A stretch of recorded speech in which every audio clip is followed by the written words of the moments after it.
अरे ऐसी खुशखबरी लाया हूँ कि तुम सुनोगी ना तो तुम तो खुशी के मारे नाचने लगोगी। हाँ। अच्छा जी, पर हुआ क्या है ये तो बताओ।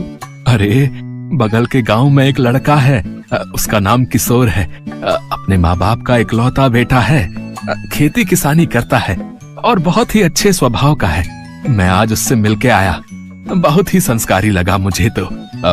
उसकी और अपनी सुमन की जोड़ी खूब जमेगी। हाँ वो सब तो ठीक है, लेकिन तुम चिंता मत करो, लेन देन को लेके भी कोई परेशानी नहीं है। मेरी सारी बात हो गई है। मैंने कल उन लोगों को घर पर बुलाया है। क्या? अरे कल ही क्यों बुला लिया? कितनी सारी तैयारियां करनी पड़ेंगी। अरे तो कल के बाद फिर नवरात्रि शुरू हो रही है ना। और रही बात तैयारियों की, तो कोई दिखावा करने की जरूरत नहीं। हम जो है वही दिखाएंगे। अगले दिन किशोर अपने परिवार के साथ सुमन के घर आया। सुमन एक नजर में ही किशोर को पसंद आ गई। सुमन को भी किशोर पसंद आ गया था। फिर जाते जाते किशोर के पिता ने सुमन के पिता से कहा, अब तैयारियां शुरू कर दो भाई साहब। माता रानी ने चाहा तो जल्दी ही बारात लेकर आएंगे हम। ये सुनकर सुमन मुस्कुराए बिना नहीं रह पाई और तय हुआ कि नवरात्रि के बाद दोनों की शादी कर दी जाएगी। इधर सुमन नवरात्रि की तैयारियों में लग गई।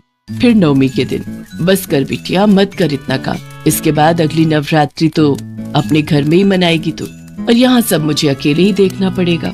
क्या माँ आप भी? अच्छा सुनिए, मैंने चने बना दिए हैं, हलवा बनाने जा रही हूँ। बस आप पूड़ियाँ बना दो, कन्याएं आती ही होंगी। सुमन ने सभी कन्याओं के पैर धोए और फिर उन सबको खाना खिलाया।